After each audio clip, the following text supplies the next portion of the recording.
Hi there, welcome everyone to the Ask the Coach show from PingSkills. I'm Jeff Plum and Alois Rosero is with me. Welcome, Alois. Morning, Jeff. Excellent. So we've got a number of good questions again for you today, so let's get into them. First of all, George has a question for us. Now, George says, I'm trying to develop a serve that just nicks the table. Is this legal? And he says, thanks, George. What do you reckon, Alois? Uh, it is legal, so you are allowed to serve the ball so it just touches the edge of the table. That's perfectly legal, but trying to perfect that so you can do it every time is pretty difficult. So you're taking a bit of a risk going that close to the edge, so you got a chance of making a mistake and going off the side or off the end. So it's better just to, I mean, if you're going to try and serve the ball long, great, but give yourself a little bit of a margin. So, give yourself a few centimeters on the end or on the side and see if you can hit those sort of targets rather than just aiming for right on the edge of the table.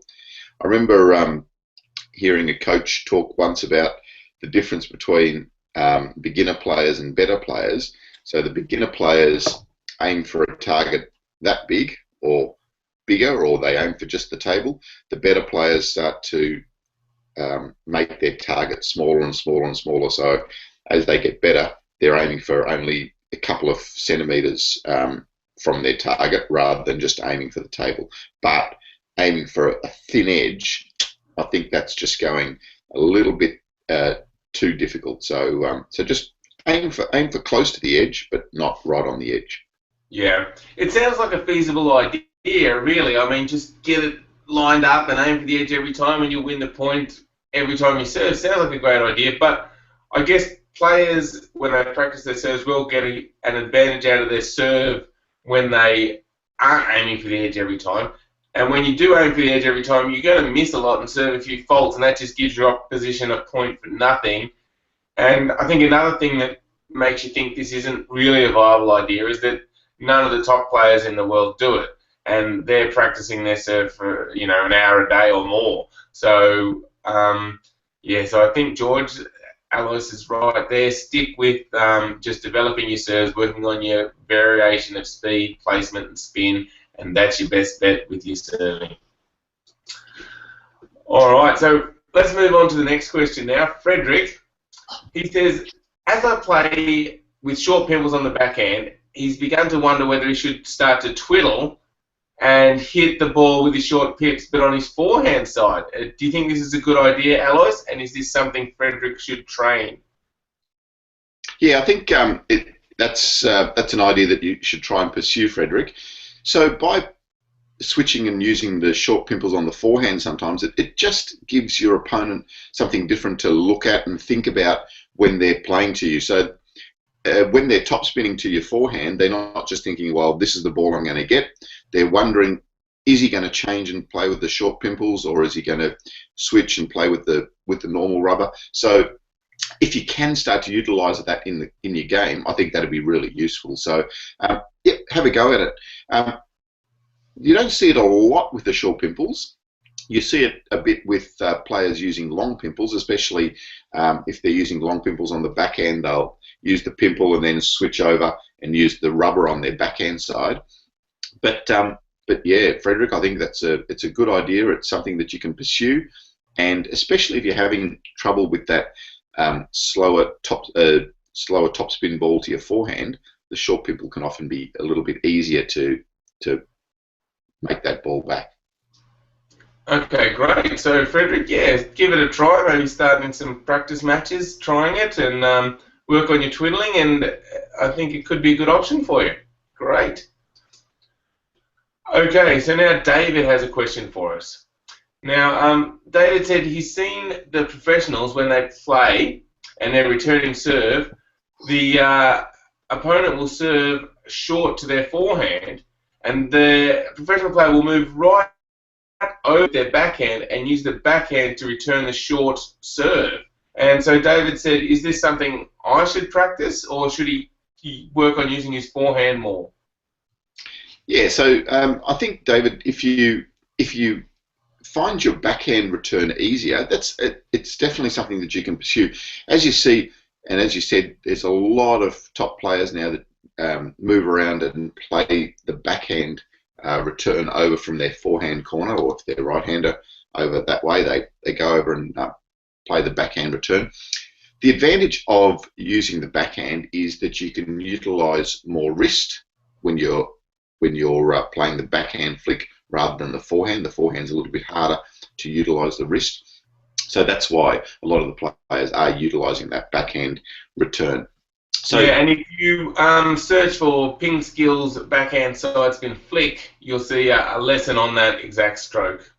yep, and yeah, give it a go. See how it works. You can start to utilise it in practice and utilise it in games, and just see whether it works for you. It's a stroke that you can develop pretty quickly, and especially as you said, if you've got a better backhand return, give it a go. Okay, so yeah, David, start practicing a bit on the backhand side spin flick. I think the fact that a lot of top players are using it means there's definitely some advantages to it. So if you can develop that stroke, I'm sure it will help you gain. Okay, now this question is from Faith, and Faith has an 11-year-old son, and she's trying to teach him table tennis, and they practice for about a month, and they practice about once a month, sorry, and they've been doing that for a while, but they're not making a lot of progress. And she wants to teach him how to bounce the ball consistently. And can you tell Faith how to do that, Alois? Yeah. So firstly, I think it's Fardy, Jeff, rather than Faith. But I think one good way that you can start to develop skills with young players is you can get them to start to roll the ball along a bench top or along the floor. You can even just tap it up against the wall, get them to tap it up against the wall. So practicing once a month at that developmental stage is really difficult, because you're going to forget most of the skills that you developed a month ago. That's a long time when you're an 11-year-old. So try to make the practice regular, and if you're not available, just get them to do these skills by themselves. Just give them a bat and ball and get them to start to roll the ball by themselves, do some hitting up against the wall themselves, bouncing the ball up and down on their bat themselves. So those sort of things are things that they can just do anytime. It can be a minute or two here and there, and that will develop skills pretty quickly. If you're only doing it once a month, it's going to be difficult to get any real progression. So start with simple skills, give them some skills that they can do by themselves. We've got a lesson on how to practice alone, and that's in the training secrets section of our lesson. So you can again do a search on that and have a look at that. That'll give you some really good ideas of what you can get your son to do by himself. Excellent. So I think there's some tips there that you can use, and especially trying to practice more regularly, and hopefully they'll be bouncing the ball in no time and starting to play some good table tennis. I hope that helps. Okay. Now Sasha has asked a question. He says he wants to ask, what serves did we both use, Alois, in our careers, and can you tell Sasha what serves encourage a forehand return? Yeah, sure. So, I used to use the pendulum serve a lot, and used to use the high toss pendulum.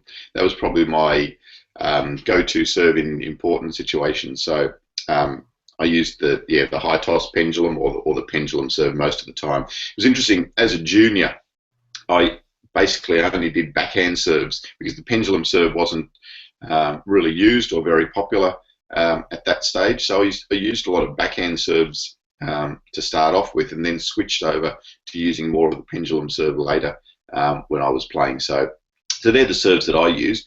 Yes, and Alois, I used the pendulum serve a lot because that was really, when I started playing, was the main serve that was used. But I also like to use the backhand serve, and I think by the time I was playing, the backhand serve was less common, and not many people were using that serve. So even if it wasn't as spinny or wasn't as deceptive, I found that players had a hard time returning that serve just because they weren't used to playing against it. Yeah, and that's a good point, Jeff. I mean, it's always a matter of finding a serve that's difficult for your opponent. So it's not a matter of necessarily finding a serve that you do the best. It's finding a serve that that particular opponent doesn't like. And as Jeff said, if you can find something that they haven't seen very much and they're not used to, then it's a much more effective serve. So, for example, now I find returning the pendulum serve a lot easier than returning a reverse pendulum serve, because I've seen the pendulum serve a lot. I haven't played against the reverse serve as much. So even though a player might have a really, really good pendulum serve, I'd much rather return that than return the reverse pendulum serve.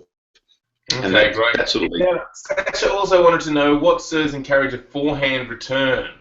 Yep. So I suppose that leads us on to that. So it's finding a serve that your opponent finds difficult, because, again, if you give them the serve that they like, they're going to be able to return that effectively and place the ball where they want to place it.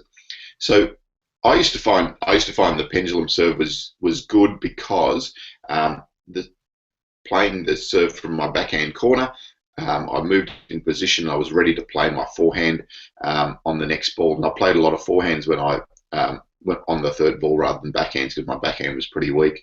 So that was a serve that worked well for me to get me to play a lot of forehands next.